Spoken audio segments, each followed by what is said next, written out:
Brooks Cascadia 18. Finn, I know we made a rule. No upper updates on the channel. This is an upper update. We are going to talk about it, see if it's worthwhile to purchase the new Cascadia 18 over the currently on sale Cascadia 17. How are you doing today?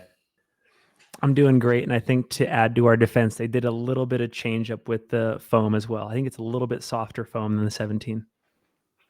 And that's exactly why we needed to talk about the shoe, because they didn't. They And did. This is not really. You don't think so? that's the magic of an upper change when it's done correctly. So we'll dive into that. Before Okay. we get going, I want to let everyone know that these shoes were provided to us by Brooks and Running Warehouse, but we're under no financial obligation to say whether we like a shoe or not. We want to keep these reviews authentic and beneficial to you, so no one will get to preview or watch this footage before it gets published to YouTube. Finn, did you have a Brooks disclaimer?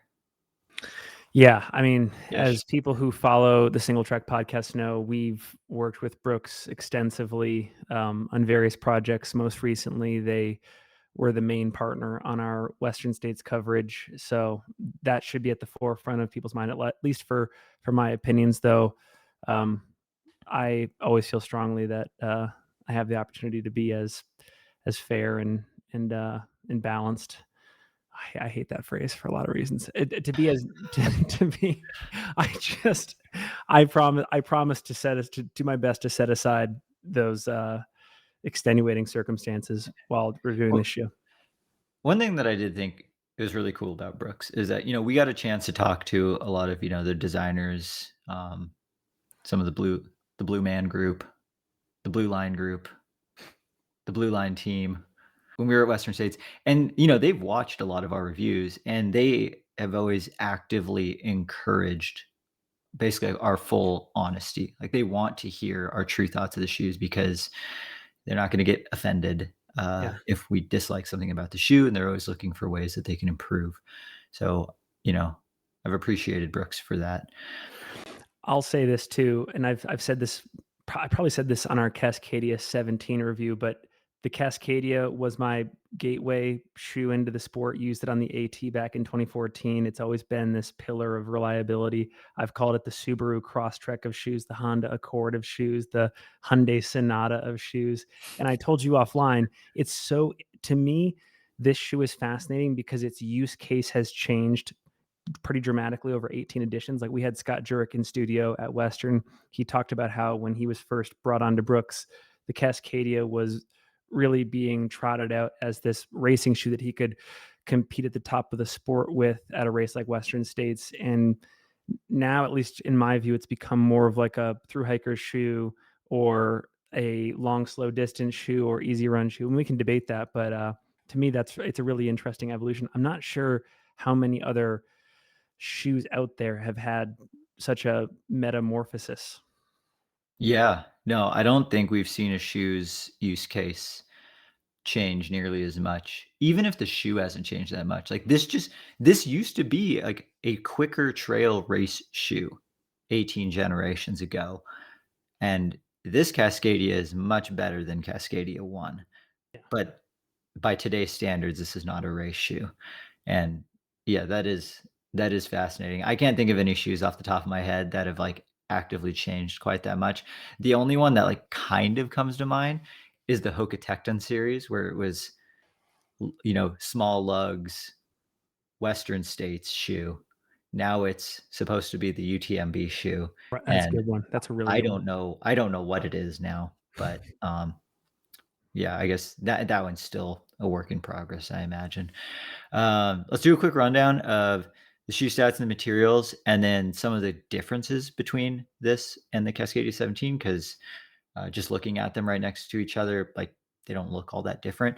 So still $140. This one, my size 10, came in at 11.7 ounces or 332 grams. That was all of 6 grams lighter than the Cascadia 17. So it went from heavy to slightly less heavy.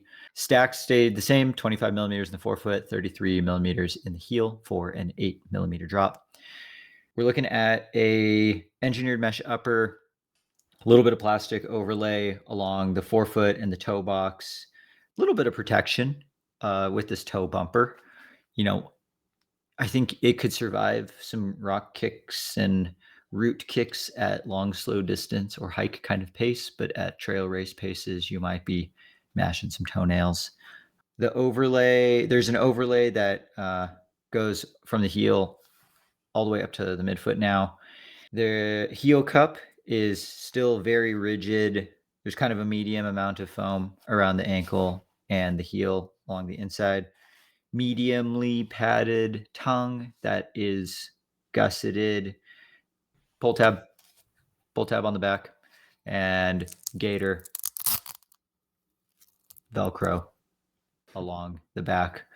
It's kind of it for the upper midsole. DNA Loft V2 foam. We got our Trail Adapt plate, which you can see it's red this year.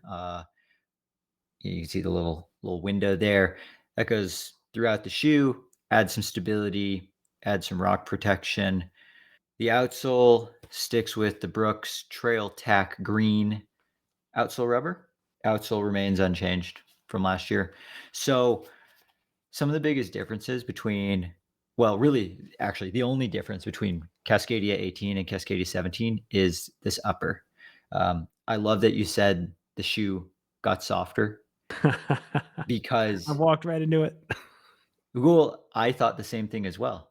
But I've been told that this was just an upper update, and the changes that they made to the upper, just in terms of the geometries and the dimensions where they placed the overlays, increased the flexibility and the smoothness in the way that it's connected to the shoe, so much so that the underfoot feels different. And I also felt the same way. So some of the biggest differences are the actual material of the mesh. This mesh, like the weave got a little bit tighter, but the material also got softer, more pliable and flexible. So it just works and molds to the foot a little bit easier. This forefoot overlay, it actually shrunk. In the 17, it went almost to the midfoot, whereas now it ends right at the forefoot. So then we have an open chunk of foam, kind of towards the ball of the foot where the main flex point is. And then what they did was they took the overlay from the heel and extended that to the midfoot to Gotcha. create a little bit better hold and kind of almost stiffer midfoot, like midfoot cage. So yeah, we're looking at like softer material and just slightly redone overlays. And it's interesting how that changed the shoe. I don't think I've ever worn an update. Well, I've worn a lot of shoes that were just an upper update, but most of them it just seemed like an upper update because it's been another year. They need something new to sell. It wasn't actually any better. Well, first, before we go into, whether this was better or not, what kind of testing mileage did you get in these shoes? I put 27 miles on this shoe over the course of 3 runs. 2 were shorter runs in, like, the 6 to 7-ish, 60 to 70-minute range, and then did 1 longer 2.5-hour, 14-mile push over rolling Park City terrain on a course that I can't talk really much about now, but got some really good mileage in it. Not our usual, 80 to 100, only because I think we were looking at this more as like just like a quick update type video over the 17. Yeah. If you want to know what durability is like, I would say watch the last part of the Cascadia 17 video because, in terms of midsole, outsole, upper, durability has never really been an issue with the Cascadia shy of, I believe it was like Cascadia 12 or 13 where they like totally screwed the pooch on that one where the uppers exploded after 100 miles, but that hasn't been a problem for a long time. This upper's great. Durability is going to be great. That's a deep cut. That's such a deep cut reference. Well, and I remember this because, I was working at Rogue Valley Runners and like I've sold probably more Cascadias than any other trail shoe ever. And like that was the Cascadia was the top shoe on the Pacific Crest Trail. And Ashland is, the first town when you get into a new state because everyone starts in California and you're hiking forever. And then you finally cross over into Oregon, you drop into Ashland, you re up on shoes. And everyone was just coming in with these duct taped Cascades being like, these things blew up on me like 500 miles ago. And yeah, it was a whole ordeal. So I'll never forget Dude, that one. that's a great story. Yeah, it's cool to see. Like I really get to see like through hiker shoe durability, working at a store that sells, trail running shoes to through hikers. But um, I ran 44 miles in these shoes. Time on feet was a little over 7 hours and about 7,700 feet of gain. Mostly dry, dusty, single track trail and dirt road. A few pavement miles, and I actually did do. I just forced a few like up tempo and speed workouts in these things, um, not because I wanted to, because I needed to. That's just where the training was like, I got to do a workout today, but I'm also testing this Cascadia. So I guess I'm just doing it. Is this a good speed workout shoe? No, no, it's pretty heavy and there's not a lot of pop to it. But you can do it. Like it's just proof that like you can kind of wear any shoe and still check most of the boxes. It just might not be as fun. If that doesn't communicate the level of commitment that you have to this channel, I don't know what will. That's incredible. Yeah, like who out there is doing minute on, minutes off on flat terrain in a In the Brooks Cascadia. Cascadia 18?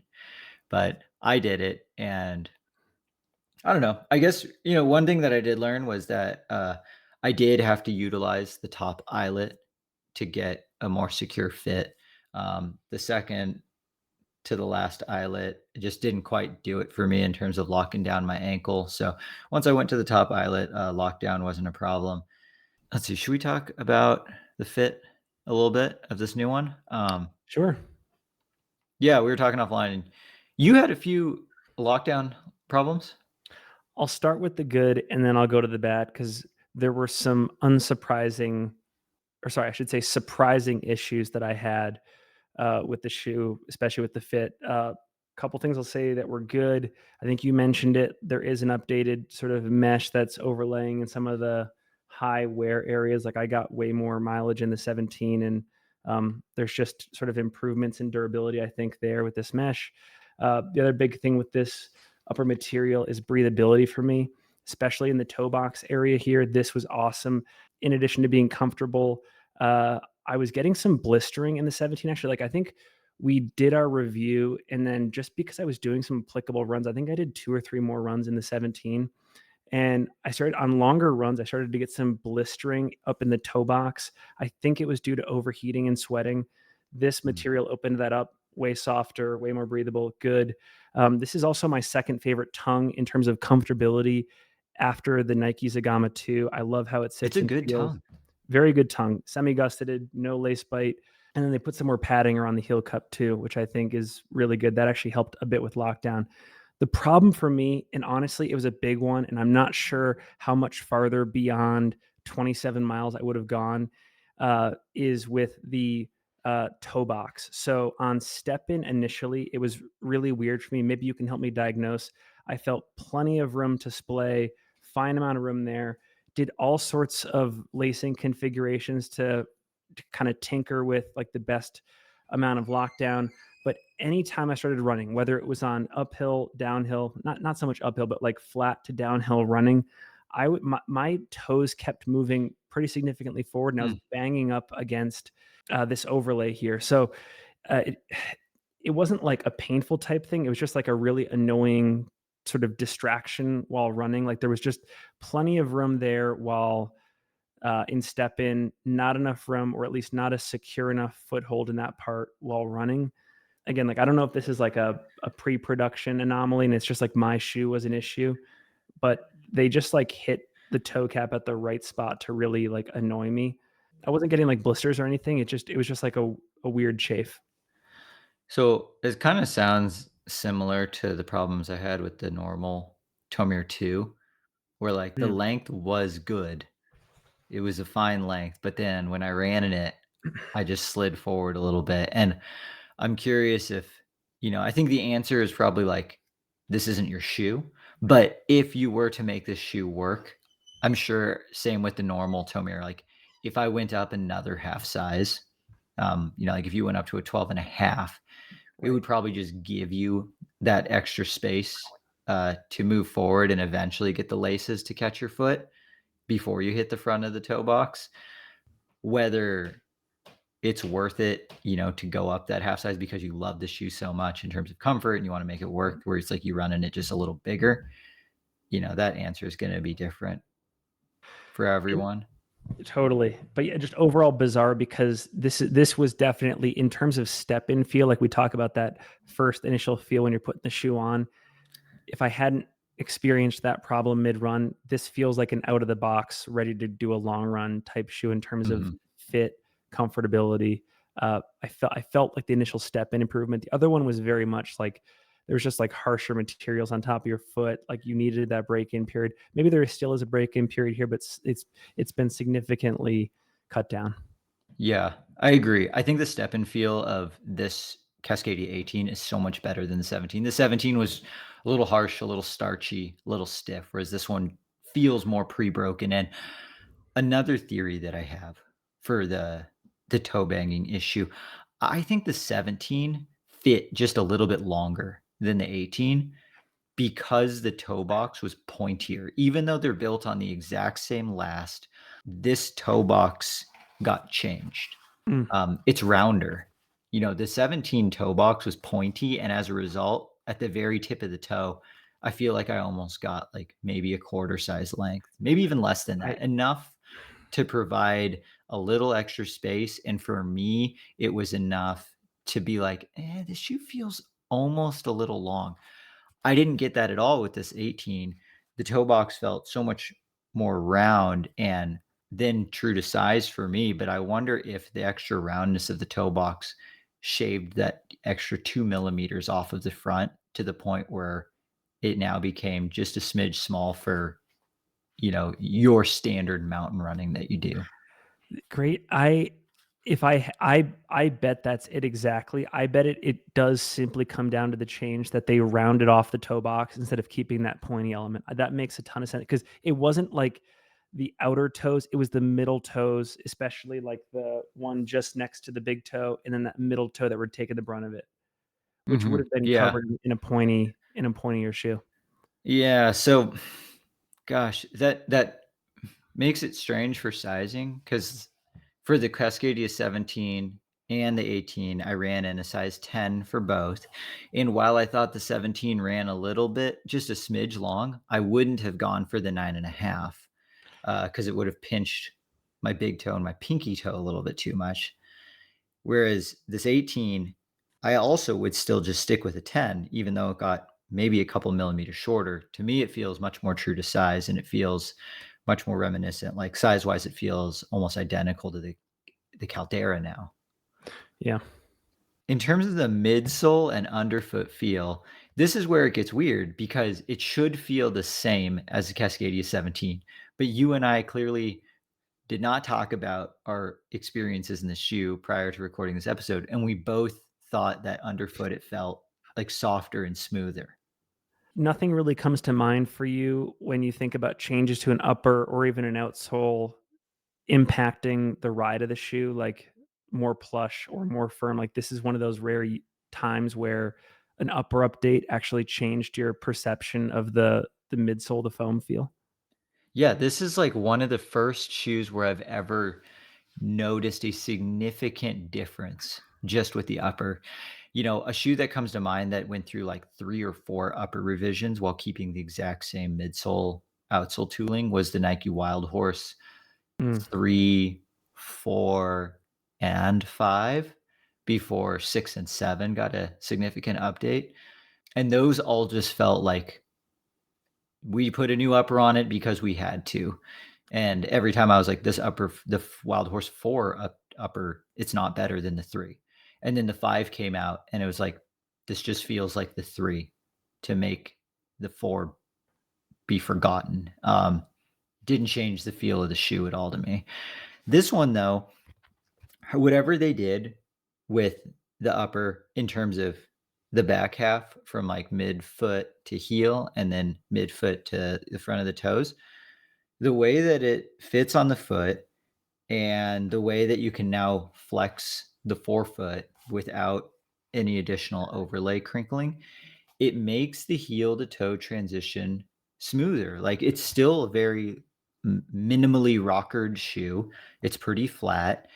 It's pretty firm, but because of the added flex and pliability with the upper, the shoe got significantly more runnable. Like, I wrote in my notes, I didn't dread having to put on this shoe in the morning. I did in the 17. I'm looking at my 17 notes, and I was just like, all I wanted to do in the 17 was stop running and just start hiking. I actually enjoyed running in this 18. Like, hiking in this shoe still felt great, but it got a lot better at running. And it's very impressive. Probably also saved Brooks a ton of money by being able to do essentially a full update without having to touch the bottom of the shoe because they didn't have to do new lasts or new materials or anything like that, which probably also contributes to the price not going up. Right. I would say for people that didn't watch our 17 review, although they should go back and watch that because we'll probably get more into like the midsole and the outsole mechanics there. For a shoe that is designed to be for through hikers, or if you're an ultra runner to run long distances, kind of at a plodding pace, this is not a plush feel. Like it is like this is a much more firm midsole experience as far as like long slow distance type footwear goes. So even though I had been under the impression that something got softer in this foam, it's still on the way more firmer side of feeling than like this amazingly plush landing that maybe the Caldera is going to have for you. Totally. Yeah. And, one thing that I wrote down as well with the shoe was I wouldn't hesitate to take this as like my lone shoe for multi-day trips because Mm, I trust it. Like if you're gonna do something, say you're gonna go over, a couple nights, or even you're through hiking on the PCT. You're like, I am gonna have one pair of shoes for the next 25 days. You really hope that they don't break. Like you don't even want to have those thoughts. I feel pretty confident that no part of this shoe is going to break. right, right. Um, there's definitely some parts of the shoe that I feel like are showing their age. One thing that I feel like has changed quite a bit this year with some of the shoes that we've gotten is outside of Vibram, there's been like, like Adidas and Continental and even some of the Nike trail shoes with their own rubber. The base of rubber that the lugs are attached to have gotten thinner. Like other companies have figured it out. Whereas like the base of rubber that's on this Cascadia is still pretty dang thick. And, if this was half its height, not only are we probably saving a full ounce, we're probably also increasing the flexibility of the shoe. Very minor detail, but something that I thought was just like, I don't know, starting to feel a little aged. Sure. I feel like I haven't gotten to the point yet in the shoe. I only put 27 miles on it. I'm not seeing really wear or tear in any area, but that's interesting. Yeah, I don't think this is going to be one of those shoes that's going to have any spot like prematurely wear down. Looking at my notes from the Cascadia 17, that one took more time to break in, but in terms of, the actual durability of the foam, I put 100 miles on the previous one and, there was barely any creasing. That's due to the foam being pretty firm, it's just going to last a little bit longer. I think the spot that's probably gonna wear down the quickest, especially if we're using this shoe as primarily a hiker or just long slow distance, is the outsole. These are pretty toothy lugs. They aren't that close together, and they're Mhm. definitely on the sharper, kind of smaller side in terms of their surface area. So, I would expect to see these wear down, a little bit faster than some of the other ones, but on the other hand, traction is fantastic Right. still with the shoe. I think this is the best outsole that a Brooks Cascadia has ever had. Yeah. Cool. Okay, so, we talked a little bit about the ride, some of the differences in terms of use cases. I think it still very much can be a multi-day hiking shoe, but it's a little more run friendly. Perhaps the most run friendly Cascadia ever. was gonna say the most run happy Cascadia ever, but I guess they Oh, changed their tagline. oh yeah, you're right. Um, Let's run there. here's my last question. This shoe is $140, which I don't know. I think that's pretty good value. What do you think? I think it's great value. And I do like, what you said earlier. They essentially kept the price point the same despite the upper update. Uh, so I think it's a very good price, especially for what this shoe can do, which is be a reliable kind of workhorse if you're doing these like aerobic long runs or you're a thru hiker. Especially if you're a thru hiker, it's an amazing value because every single mile counts. But I guess, and I kind of want to throw a question back to you, like, because I'm sure there are people in the audience that are thinking, like, what? You guys are reviewing a shoe that only had an upper update. And I guess to side with them for a second, at what point, if you're a brand like Brooks, do you start to make updates to a shoe like biannually or every 3 years instead of like this pattern of every single year we're going to put out something, even if there's a relatively minimal difference?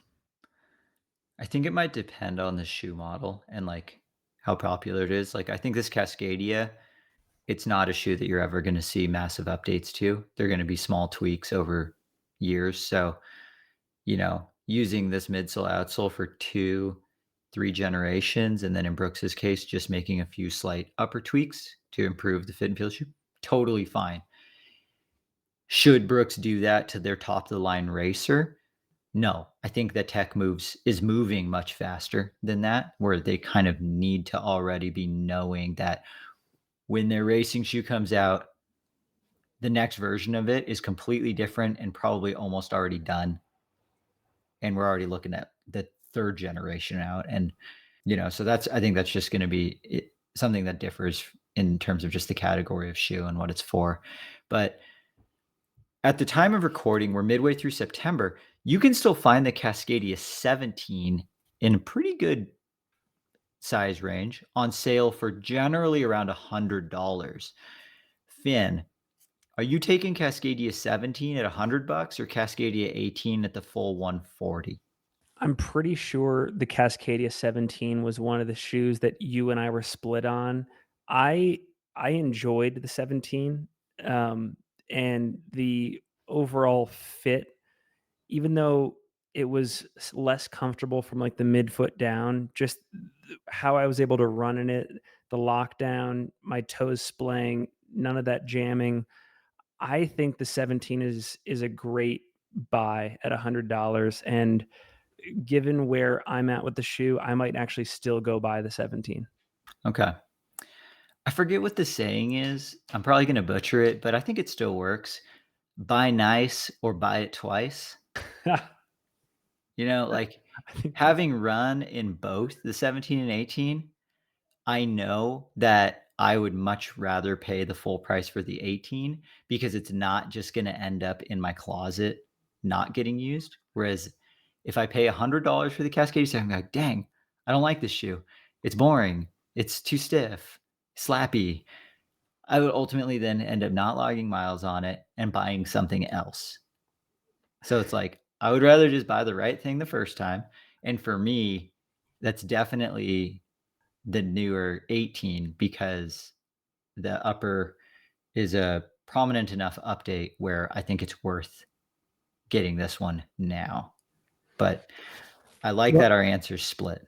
where do you, I mean, I guess another question I have for you, especially if you consider the Divide and the Caldera to also be versatile, do it all shoes, where Mhm. do you think that this still has a very distinct use case in the Brooks catalog, or is there competition?